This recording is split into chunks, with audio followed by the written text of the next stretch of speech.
so it's quite a genuine reaction sometimes when I'm taken onto a set for the first time. I'm actually genuinely quite kind of like intrigued, and I'm like, wow, that's really cool. The final battle in this movie is a fight scene that everybody has been waiting for years. Don't fight him, Harry. You can't win. For me, from my point of view, it was absolutely fantastic to be in the middle of this incredibly expensive and beautiful set as it was blown apart by explosions. It might be a boy thing, but we sort of love explosions in films, and so when you get to be there with all the stuff going off around you and tiles falling down, it's really exciting. Get them! I've wanted to do a sequence like that since I was 13, so finally I'm there. I wanted to give all the actors some sense of a kind of wand technique. So I got a guy called Paul Harris to come in, and we kind of made up a language of wand dueling. I loved all that. I wanted it to feel quite in the moment and very real. Keeping the action fast and furious, director David Yates' biggest challenge was to bring a sense of realism to this fantastical story.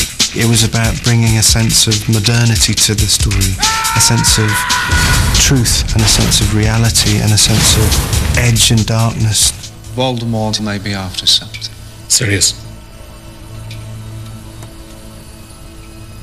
Something he didn't have last time. You mean like a weapon? No, that's enough. He's just a boy.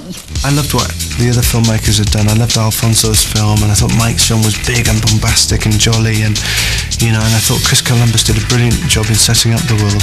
But I wanted to grow it up. I wanted to make it feel a bit more intense, a bit more emotional, and a lot more in the moment. You say much more, and you might as well induct him into the order straight away. Good, I want to join. If Voldemort's raising an army, then I want to fight. When I first met David in the first meeting we had, he was very keen to put forward the idea that this film was going to be about Harry's state of mind, albeit a very unhinged state of mind at times in the film. In the past, it was often the Dark Lord's pleasure to invade the minds of his victims, creating visions designed to torture them into madness.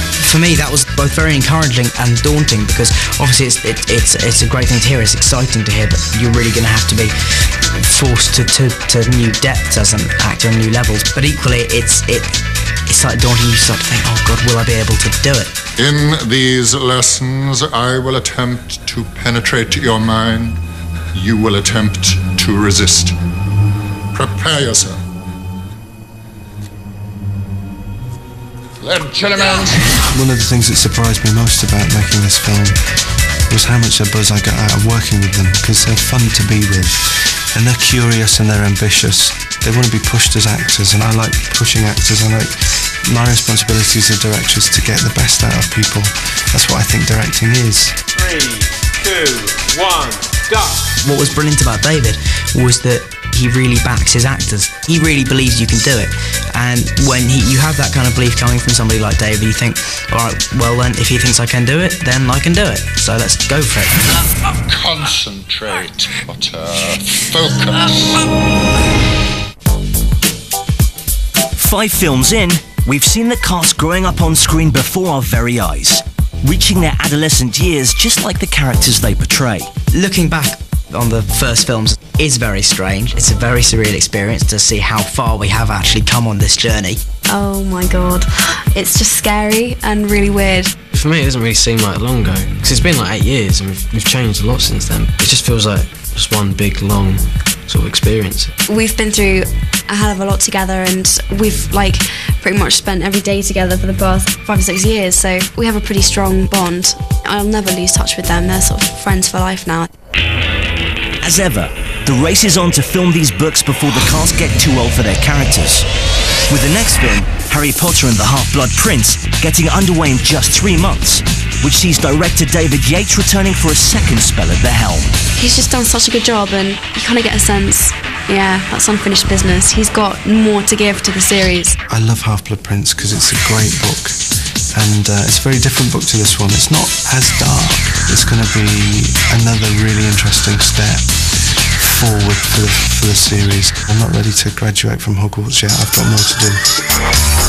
So, With the 7th and final book in the Potter saga set to hit the shelves this summer, both fans and filmmakers will finally find out how the story ends. I definitely really want to know the ending, really, because everyone's got their own idea of the 7th book.